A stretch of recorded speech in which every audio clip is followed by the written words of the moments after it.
The idea of detachment from outcomes for me is a strategy that detaching from outcomes is the best way to bring about the outcomes I want to bring about.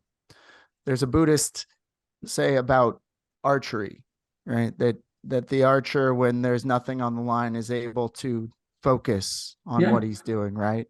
When there's a few coins, when there's a small bet, he gets a little bit distracted, right? But when the golden buckle is on the line, you really need to focus, right? There's just your mind is getting drawn to the shiny object over there, right? Which Yeah.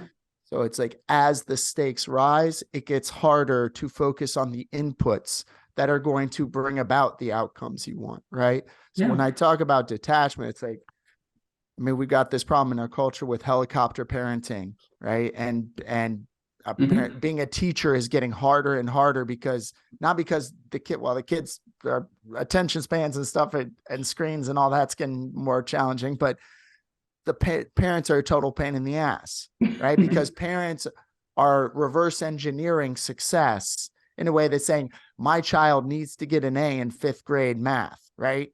So like there's this Yeah. we're trying to control we're trying to control what's going on right here because we're trying to control what's going on 20 years from now, right?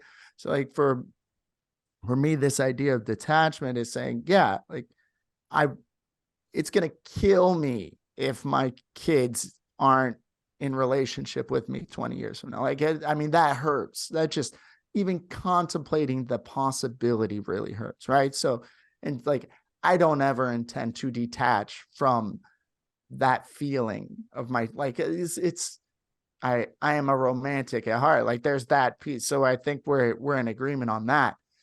For me, it is strategic. Where it's saying the best way for me to get to 20 years down the line where me and my kids are fully in relationship is for me to not worry about that today, right? And worry about this thing that's right in front of me, right? This thing that I can control. And it goes this line from the Bhagavad Gita of you're entitled to your labor, you're not entitled to the fruits of your labor.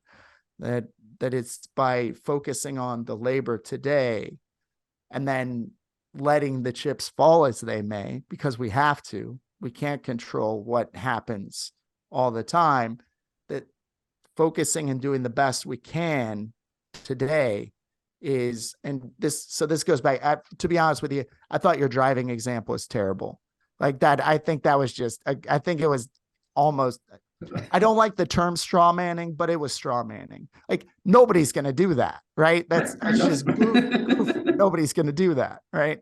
So it's like I can be detached from the idea. Say, okay, I'm trying to get to where she goes to Florida State, Tallahassee. So so just saying, like I'm focusing on the next best move to try to bring about that outcome. So I rolled again. attached to the outcome in the sense that you will grieve. So this is, I think, the main. We have to end with this. This is where Provisionally. I'm landing on what we're talking about here. Is Tony? It seems as though I think I'm aligning with how you're talking about this, and Louis, I think it's not too far from what you're getting at. I'm going to try to say something that we all agree on. I think it's We largely are attached to the but yeah. outcome.